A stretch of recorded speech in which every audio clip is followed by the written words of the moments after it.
ರೈತರ ಅಹಿಂಸಾ ಹೋರಾಟಕ್ಕೆ ಬೆಂಕಿಯ ಭಯೋತ್ಪಾದನೆ. ಹುಳಿಯಾರಿನಲ್ಲಿ ರೈತ ನಾಯಕರ ಹತ್ಯೆ ಸಂಚಿನ ವಾಸನೆ. ಹುಳಿಯಾರಿನ ಅಭಿವೃದ್ಧಿ ಹಾಗೂ ರೈತರ ಹಕ್ಕುಗಳಿಗಾಗಿ ಶಾಂತಿಯುತವಾಗಿ ನಡೆಯುತ್ತಿದ್ದ ಅಹೋರಾತ್ರಿ ಧರಣಿಯನ್ನ ಹತ್ತಿಕ್ಕಲು ದುಷ್ಕರ್ಮಿಗಳು ಗುಡಾರಕ್ಕೆ ಬೆಂಕಿ ಹಚ್ಚಿರುವ ಘಟನೆ ಬೆಳಕಿಗೆ ಬಂದಿದೆ. ಇದು ಕೇವಲ ಆಸ್ತಿ ಹಾನಿಯಲ್ಲ, ಬದಲಿಗೆ ಹೋರಾಟ ನಿರತ ರೈತ ಮುಖಂಡರನ್ನ ಜೀವಂತ ದಹನ ಮಾಡಲು ನಡೆಸಿದ ವ್ಯವಸ್ಥಿತ ಹತ್ಯಾ ಸಂಚು ಅಂತ ರೈತ ಸಂಘಟನೆಗಳು ಗಂಭೀರವಾಗಿ ಆರೋಪಿಸಿದೆ. ಹಾಗಿದ್ರೆ ಘಟನೆಯ ವಿವರವನ್ನ ನೋಡೋದಾದ್ರೆ, ಶನಿವಾರ ತಡರಾತ್ರಿ ಧರಣಿ ನಡೀತಾ ಇದ್ದ ಸ್ಥಳಕ್ಕೆ ನುಗ್ಗಿದ ಕಿಡಿಗೇಡಿಗಳು ಅಲ್ಲಿನ ಬ್ಯಾನರ್ ಹಾಗೂ ಪಟ್ಟಣ ಪಂಚಾಯಿತಿ ಮುಂದಿದ್ದ ಸಿಸಿ ಕ್ಯಾಮೆರಾವನ್ನು ಕಿತ್ತೆಸೆದಿದ್ದಾರೆ. ಬಳಿಕ ರೈತರು ಮಲಗುತ್ತಿದ್ದ ಗುಡಾರಕ್ಕೆ ಬೆಂಕಿ ಹಚ್ಚಿದ್ದಾರೆ. ಆ ದಿನ ರಾತ್ರಿ ಅತಿಯಾದ ಚಳಿ ಇದ್ದ ಕಾರಣ ರೈತ ಮುಖಂಡರು ಮನೆಗೆ ತೆರಳಿದ್ರು. ಒಂದು ವೇಳೆ ಅವರು ಅಲ್ಲೇ ಮಲಗಿದ್ರೆ ದೊಡ್ಡ ಪ್ರಾಣಾಪಾಯ ಸಂಭವಿಸ್ತಾ ಇತ್ತು ಅಂತ ಸ್ಥಳೀಯರು ಆತಂಕ ವ್ಯಕ್ತಪಡಿಸಿದ್ದಾರೆ. ಸಂಘಟನೆಗಳ ಆಕ್ರೋಶ. ಈ ಕೃತ್ಯದ ಹಿಂದೆ ರಾಜಕೀಯ ವ್ಯಕ್ತಿಗಳ ಕೈವಾಡವಿರುವ ಶಂಕೆ ವ್ಯಕ್ತವಾಗಿದ್ದು, ಘಟನೆಯನ್ನ ವಿವಿಧ ಸಂಘಟನೆಗಳು ತೀವ್ರವಾಗಿ ಖಂಡಿಸಿದೆ. ಎರೆಕಟ್ಟೆ ರಮೇಶ್, ಕರ್ನಾಟಕ ದಲಿತ ಸಂಘರ್ಷ ಸಮಿತಿ, ಅಂಬೇಡ್ಕರ್ ವಾದ, ಇದು ಪ್ರಜಾಪ್ರಭುತ್ವದ ಕಗ್ಗೊಲೆ. ಕೂಡಲೇ ಜಿಲ್ಲಾಧಿಕಾರಿಗಳು ಹಾಗೂ ಎಸ್ಪಿ ಅವರು ಸ್ಥಳಕ್ಕೆ ಭೇಟಿ ಕೊಟ್ಟು ಸಮಸ್ಯೆ ಬಗೆಹರಿಸಬೇಕು. ತಪ್ಪಿತಸ್ಥರನ್ನ ಬಂಧಿಸದಿದ್ರೆ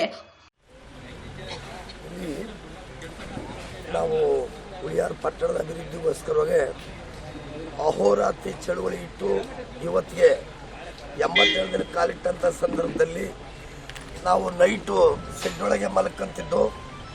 ಇವತ್ತಿಗೆ 16ನೇ ದಿನದಿಂದ ಏಕ ವ್ಯಕ್ತಿ ಉಪವಾಸಿ ಚಳುವಳಿ ಮುಖಾಂತರ ಬೆಳಗ್ಗೆ 6ರಿಂದ ಸಂಜೆ 6 ಗಂಟೆವರೆಗೂ ಇದ್ದು ನಾವು ಸಂಜೆ ಇಲ್ಲಿ ವಾಪಸ್ ಹೋಗ್ತಿದ್ದು.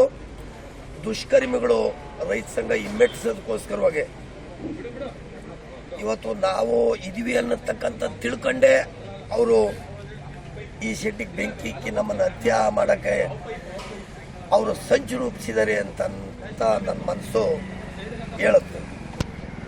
ಅವರು ಇಂಥವ್ರ ಮುಖಾಂತರ ರೈತ ಸಂಘ ಕುಗ್ಗಿಸ್ತೀವಿ ಅಂತ ಅವ್ರು ಭಾವಿಸಿರ್ಬೋದು. ಇಂಥ ಶೆಡ್ ಹೋದ್ರು ಅಷ್ಟೇ, ಒಂದು ಕೈ ಹೋದ್ರು ಅಷ್ಟೇ, ನಾವು ಯಾವತ್ತಿಗೂ ನಾವು ಹುಟ್ಟು ಹೋರಾಟಗಾರರಾಗಿ ಹೊರಹೊಮ್ಮಿದ್ದೀವಿ. ಹಾಗಾಗಿ ಯಾವತ್ತೂ ಸಹ ನಾವು ಹಿಡಿದಂಥ ಚಳುವಳಿ ನಾವು ಯಾವತ್ತಿಗೂ ಸಹ ಬಿಟ್ಟು ಈಚೆ ಬರಲ್ಲ ಅನ್ನತಕ್ಕಂಥ ಮಾತನ್ನು ನಾನು ಸ್ಪಷ್ಟವಾಗಿ ಹೇಳಿ ಬಯಸ್ತೇನೆ. ನಾನು ಅಹೋರಾತ್ರಿ ಬಿಟ್ಟು ಚಳುವಳಿ ಬಿಟ್ಟು 16 ದಿನ ಆಗಿದೆ. ಅವರು ದುಷ್ಕರ್ಮಿಗಳು ಇಲ್ಲೇ ಮಲಗಿದ್ದಾರೆ ಅನ್ನತಕ್ಕಂಥ ಒಂದು ಭಾವನೆಯಲ್ಲಿ ಅವರು ಬೆಂಕಿ ಇಕ್ಕಿದ್ದಾರೆ. ಅದೃಷ್ಟವಶ ನಾವು ಇರಲಿಲ್ಲ.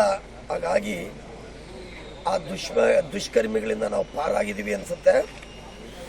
ಆದ್ರೂ ನಾವು ಇಂಥವಕ್ಕೆಲ್ಲ ಜಗ್ಗೋದಿಲ್ಲ ಅನ್ನತಕ್ಕಂಥ ಮಾತನ್ನು ನಾನು ಸ್ಪಷ್ಟವಾಗಿ ಹೇಳಿ ಬಯಸ್ತೀನಿ.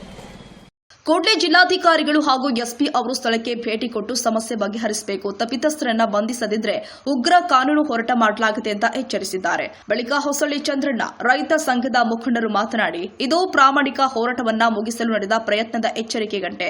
ರೈತರ ಧ್ವನಿಯನ್ನ ಅಡಗಿಸಲು ಇಂತಹ ಹುನ್ನಾರಗಳನ್ನ ಮಾಡಲಾಗ್ತಾ ಇದೆ ಎಂದಿದ್ದಾರೆ.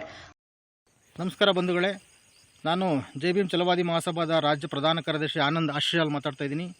ಏನು ಈ ದಿನ ಹುಳಿಯಾರಿನಲ್ಲಿ ರೈತ ಮುಖಂಡರುಗಳು ಏನು 82 ದಿನಗಳಿಂದ ಅಹೋರಾತ್ರಿ ಧರಣಿಯನ್ನು ಹಮ್ಮಿಕೊಂಡಿದ್ದರು.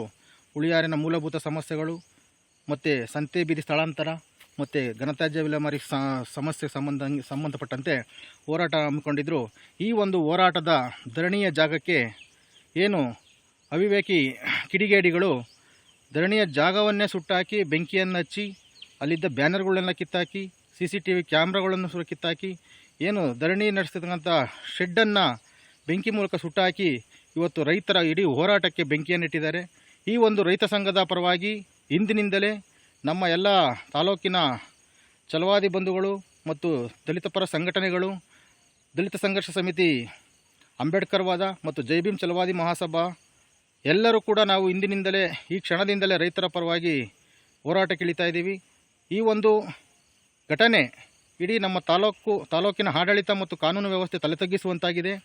ದಯಮಾಡಿ ಈ ಒಂದು ಘಟನೆ ನೋಡ್ತಾ ಇದ್ದರೆ ಇದು ರೈತರ ಹತ್ಯೆ ಮಾಡಲಿಕ್ಕೆ ಸಂಚಾಕಿದ್ದಾರೆ ಅನ್ನೋದು ನಮಗೆ ಕಂಡು ಬರ್ತಾ ಇದೆ. ಮತ್ತು ಕೂಡಲೇ ನಮ್ಮ ಪೊಲೀಸ್ ಅಧಿಕಾರಿಗಳು, ನಮ್ಮ ಪೊಲೀಸ್ ವರಿಷ್ಠಾಧಿಕಾರಿಗಳು ಕೂಡಲೇ ಇದ್ರ ಬಗ್ಗೆ ಗಮನ ಹರಿಸಿ ಕೂಡಲೇ ಕಿಡಿಗೇಡಿಗಳನ್ನು ಬಂಧಿಸಿ ಅವರಿಗೆ ಕಾನೂನು ನಡೆಯಲ್ಲಿ ತಕ್ಕ ಪಾಠ ಕಲಿಸಬೇಕು.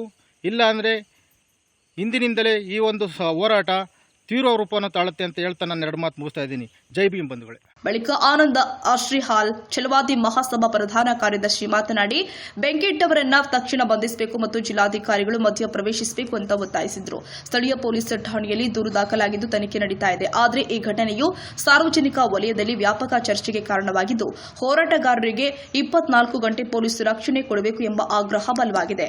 ದೇವರಾಜು ಆರ್, ಚಿಕ್ಕನಾಯಕನಹಳ್ಳಿ, ರಾಷ್ಟ್ರ ಕ್ರಾಂತಿ ನ್ಯೂಸ್.